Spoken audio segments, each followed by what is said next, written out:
The Crisis by Thomas Paine. December 23rd, 1776. These are the times that try men's souls. The summer soldier and the sunshine patriot will, in this crisis, shrink from the service of their country, but he that stands by it now deserves the love and thanks of man and woman. Tyranny, like hell, is not easily conquered. Yet we have this consolation with us, that the harder the conflict, the more glorious the triumph. What we obtain too cheap, we esteem too lightly. It is dearness only that gives everything its value. Heaven knows how to put a proper price upon its goods, and it would be strange indeed if so celestial an article as freedom should not be highly rated. Britain, with an army to enforce her tyranny, has declared that she has a right not only to tax, but to bind us in all cases whatsoever. And if being bound in that manner is not slavery, then there is not such a thing as slavery upon earth. Even the expression is impious, for so unlimited a power can belong only to God. Whether the independence of the continent was declared too soon, or delayed too long, I will not now enter into as an argument. My own simple opinion is that had it been 8 months earlier, it would have been much better.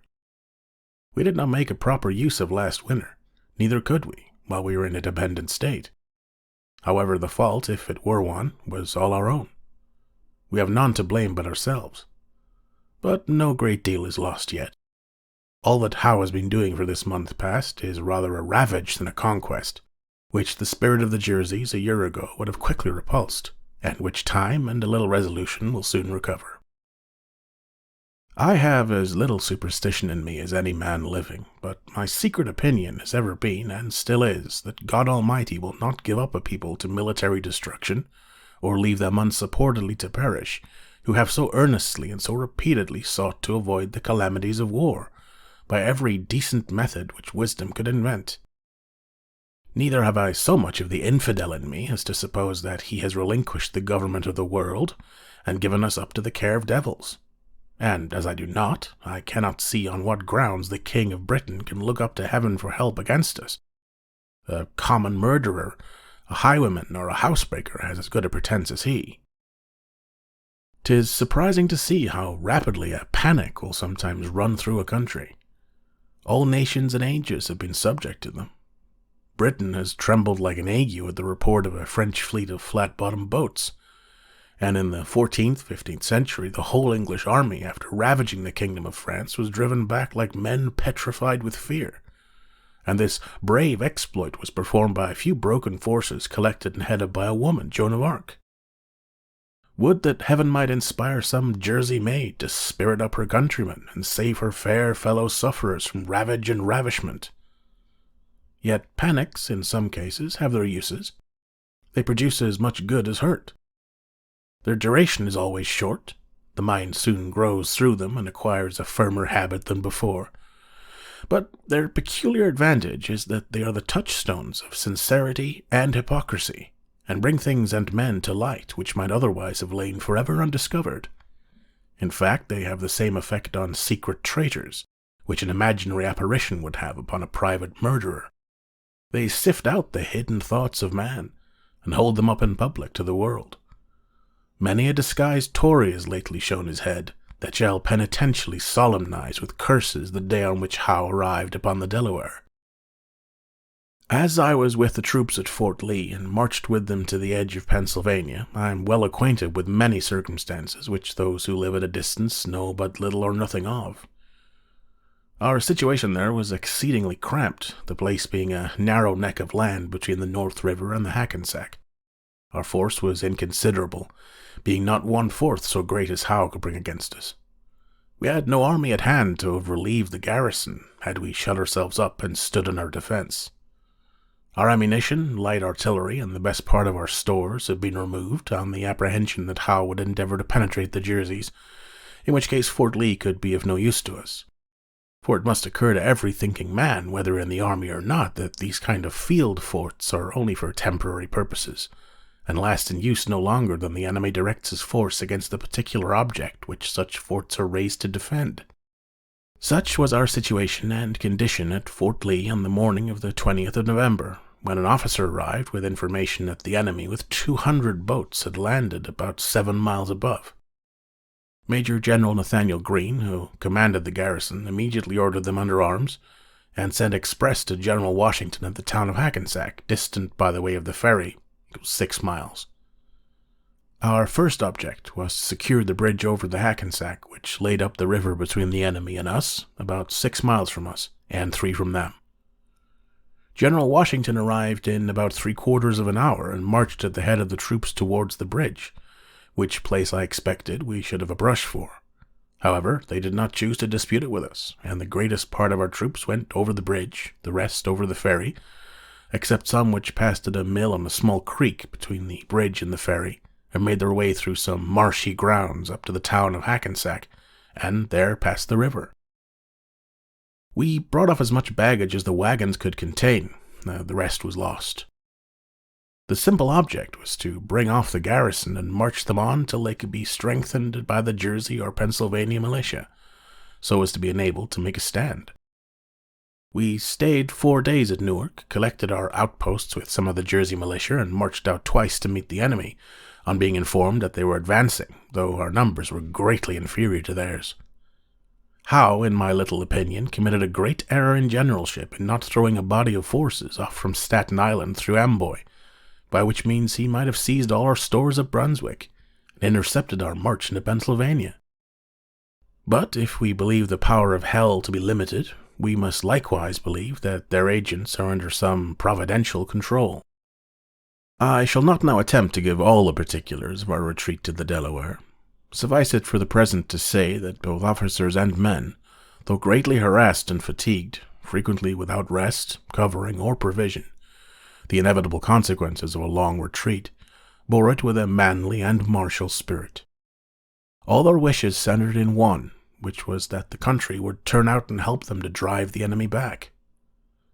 Voltaire has remarked that King William never appeared to full advantage but in difficulties and in action. The same remark may be made on General Washington, for the character fits him. There is a natural firmness in some minds which cannot be unlocked by trifles, but which, when unlocked, discovers a cabinet of fortitude. And I reckon it among those kind of public blessings which we do not immediately see, that God hath blessed him with uninterrupted health, and given him a mind that can even flourish upon care. I shall conclude this paper with some miscellaneous remarks on the state of our affairs, and shall begin with asking the following question. Why is it that the enemy have left the New England provinces, and made these middle ones the seat of war? The answer is easy. New England is not infested with Tories, and we are. I have been tender in raising the cry against these men, and used numberless arguments to show them their danger, but it will not do to sacrifice a world either to their folly or their baseness. The period is now arrived, in which either they or we must change our sentiments, or one or both must fall. And what is a Tory? Good God, what is he? I should not be afraid to go with 100 Whigs against 1,000 Tories were they to attempt to get into arms. Every Tory is a coward, for servile, slavish, self-interested fear is the foundation of Toryism, and a man under such influence, though he may be cruel, never can be brave. But before the line of irrecoverable separation be drawn between us, let us reason the matter together. Your conduct is an invitation to the enemy, yet not 1 in 1,000 of you is hard enough to join him. Howe is as much deceived by you as the American cause is injured by you. He expects you will all take up arms and flock to his standard with muskets on your shoulders. Your opinions are of no use to him unless you support him personally, for it is soldiers and not Tories that he wants. I once felt all that kind of anger which a man ought to feel against the mean principles that are held by the Tories. A noted one who kept a tavern at Amboy was standing at his door with as pretty a child in his hand, about 8 or 9 years old, as I ever saw, and after speaking his mind as freely as he thought was prudent, finished with this unfatherly expression: "Well, give me peace in my day." Not a man lives on the continent but fully believes that a separation must some time or other finally take place, and a generous parent should have said, "If there must be trouble, let it be in my day, that my child may have peace. And this single reflection, well applied, is sufficient to awaken every man to duty. Not a place upon earth might be so happy as America. Her situation is remote from all the wrangling world, and she has nothing to do but to trade with them. A man can distinguish himself between temper and principle, and I am as confident as I am that God governs the world that America will never be happy till she gets clear of foreign dominion. Wars without ceasing will break out till that period arrives, and the continent must in the end be conqueror. For though the flame of liberty may sometimes cease to shine, the coal can never expire. America did not, nor does not want force, but she wanted a proper application of that force. Wisdom is not the purchase of a day, and it is no wonder that we should err at the first setting off. From an excess of tenderness, we were unwilling to raise an army, and trusted our cause to the temporary defense of a well-meaning militia. A summer's experience has now taught us better. Yet with those troops, while they were collected, we were able to set bounds to the progress of the enemy, and thank God they are again assembling. I always considered militia as the best troops in the world for a sudden exertion, but they will not do for a long campaign. Howe, it is probable, will make an attempt on this city, Philadelphia. Should he fail on this side the Delaware, he is ruined. If he succeeds, our cause is not ruined. He stakes all on his side against a part on ours. Admitting he succeeds, the consequence will be that armies from both ends of the continent will march to assist their suffering friends in the Middle States. For he cannot go everywhere. It is impossible. I consider Howe as the greatest enemy the Tories have. He is bringing a war into their country, which, had it not been for him and partly for themselves, they had been clear of. Should he now be expelled, I wish with all the devotion of a Christian that the names of Whig and Tory may never more be mentioned. But should the Tories give him encouragement to come, or assistance if he come, I as sincerely wish that our next year's arms may expel them from the continent, and the Congress appropriate their possessions to the relief of those who have suffered in well-doing. A single successful battle next year will settle the whole. America could carry on a 2 years' war by the confiscation of the property of disaffected persons, and be made happy by their expulsion. Say not that this is revenge. Call it rather the soft resentment of a suffering people, who, having no object in view but the good of all, have staked their own all upon a seemingly doubtful event. Yet it is folly to argue against determined hardness. Eloquence may strike the ear, and the language of sorrow draw forth the tear of compassion, but nothing can reach the heart that is steeled with prejudice. Quitting this class of men, I turn with the warm ardor of a friend to those who have nobly stood, and are yet determined to stand the matter out. I call not upon a few, but upon all. Not on this state or that state, but on every state. Up and help us. Lay your shoulders to the wheel. Better have too much force than too little, when so great an object is at stake. Let it be told to the future world that in the depth of winter, when nothing but hope and virtue could survive, that the city and the country, alarmed at one common danger, came forth to meet and to repulse it. Say not that thousands are gone, turn out your tens of thousands. Throw not the burden of the day upon Providence, but show your faith by your works, that God may bless you. It matters not where you live, or what rank of life you hold, the evil or the blessing will reach you all.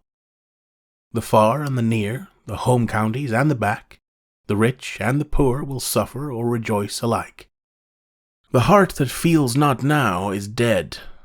The blood of his children will curse his cowardice who shrinks back at a time when a little might have saved the whole and made them happy.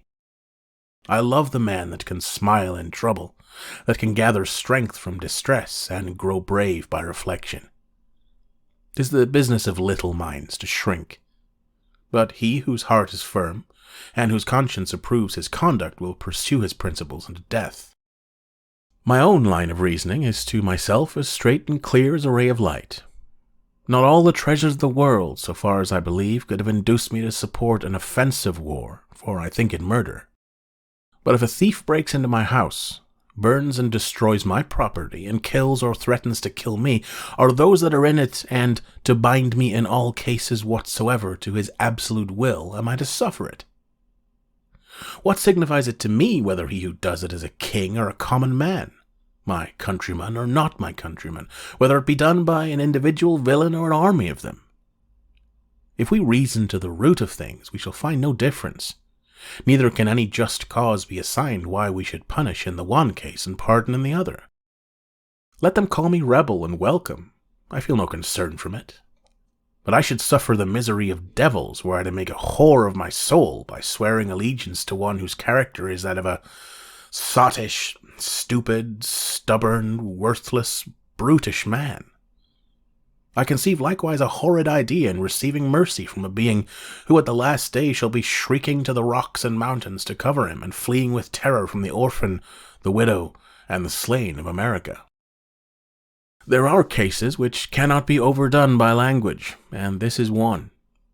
There are persons, too, who see not the full extent of the evil which threatens them.